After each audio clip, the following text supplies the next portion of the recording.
This leader is provided to facilitate adjustment of focus. Please be aware there are spoilers contained in this video presentation. Oh, how that tour bus smells. No one can really tell. Yeah, you should probably skip the Quaaludes. So many Quaaludes. Hold me closer, Tony Danza. Count the headlights on the highway.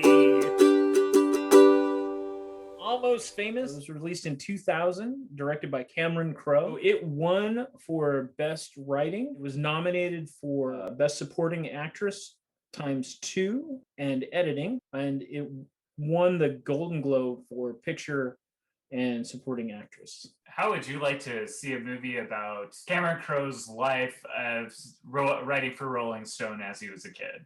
Okay, yeah, sure. And I mean, all the bands that he followed, I listened to. So it's, I mean, I like the music because it's like, I like Zeppelin, I like the Allman Brothers, and like all the other ones. Like, I liked it. I didn't love it. For a Cameron Crowe movie, I probably liked it the best. I mean, like Singles. I didn't see all of Say Anything. And then I didn't see We Bought a Zoo. It was okay. It was a movie. Seymour Hoffman, and what's he choose? Is it Raw Power? No, it's Search and Destroy. Search and Destroy, yeah. The Iggy Pops. He goes right to the Iggy Pops. That was awesome. I remember when this came out, everybody really thought that Kate Hudson was going to be something amazing. And she undershot that by a long shot. Because I think this is the best work that she's done. Like, she did this and then like rom-coms for the next 20 years. Jason Lee was a professional skateboarder before he was a movie star and Scientologist. The girl from The Craft. So I'll see you guys in Topeka, okay? So she's chasing the bus and runs into a pole, and then they redo that same thing when what's his face is running down the airport. Right. Chasing the plane. I had forgotten that Rogue was even in this. You were her excuse for coming here. Well, on Dr. Manhattan. They call me Dr. Manhattan. I'm on drugs! I thought that Frances McDormand was so good in this. Don't take drugs! And I think it was something that I missed earlier, because I think being a parent kind of changes how you view this movie in particular. The conversation between Russell and his mom was so funny. He's not ready for your world of compromised values and diminished brain cells that you throw away like confetti. Am I speaking to you clearly? Yes, ma'am. If you break his spirit, harm him in any way, keep him from his chosen profession, which is law, something you may not value, but I do, you will meet the voice at the other end of this telephone, and it will not be pretty. Do we understand each other? Yes, ma'am.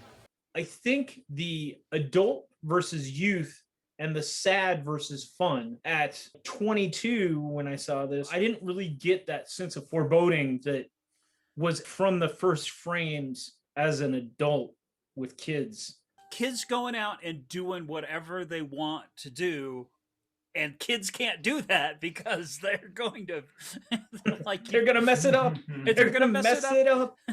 In the ukulele club I run, all of a sudden, Your Mama Don't Dance, I'm right there with it. Hey, out of the back seat, long hair. I mean, come on now. Like, you can't be messing around in the car with the with young ladies. Loud music. My view of who the bad guy is in a lot of songs has changed. What a great soundtrack. Oh, yeah. Like wall to wall, just terrific.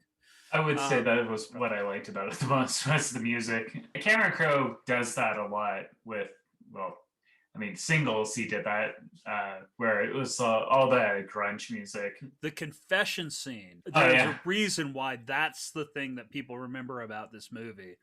So funny. I think it says something from where we are as a culture, that I'm gay, and then it comes out of the out of the dive, where that's less of a It's less like, of a okay. thing. All right.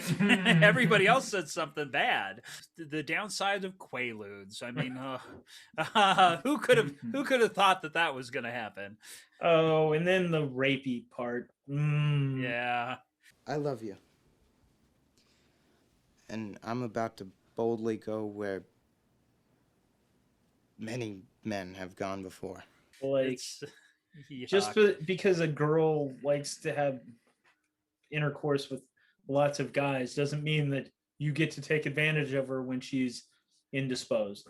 Yeah. Even if she probably would have relented, like, that's still not consent, and that's still not okay. Then I think the next step where the love scene is actually her getting her stomach pumped. With my Sharia Moore playing over the back of it. Yeah. It's like, well, and I think it's fitting for that relationship, which is kind of doomed. So I was working at the Bluebird Theater, which is a small roadhouse theater, seats 200. So I got to see a lot of touring bands come in, set up, go on their way. There's a whole genre of movies that's all about how rough life on the road is. It really is a job, and it deserves to be seen as work. And one of the things that that happened during the pandemic was, like, I know a lot of people that are out of work, but at some point we're going to start concerts again, and at that point you're going to need a guitar tech what knows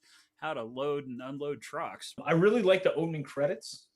I thought they were pretty awesome. So no ukuleles in this movie. Out of all the stringed instruments, you think they could put a ukulele in there, but they did have Zoe, who is a fantastic ukulele player. So we're gonna give him a point for that. I am a golden god.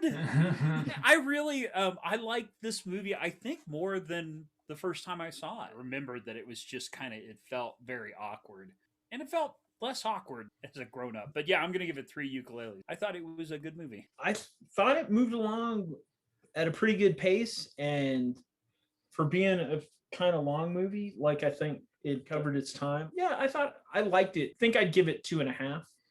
It's not something I'm going to go revisit, but I'm not sad that I watched it. I'll give it 3. I didn't hate it. I thought it moved along really well. The story was interesting enough to get into it where I didn't feel like I was struggling to watch it. So, yeah, it was good. It's over!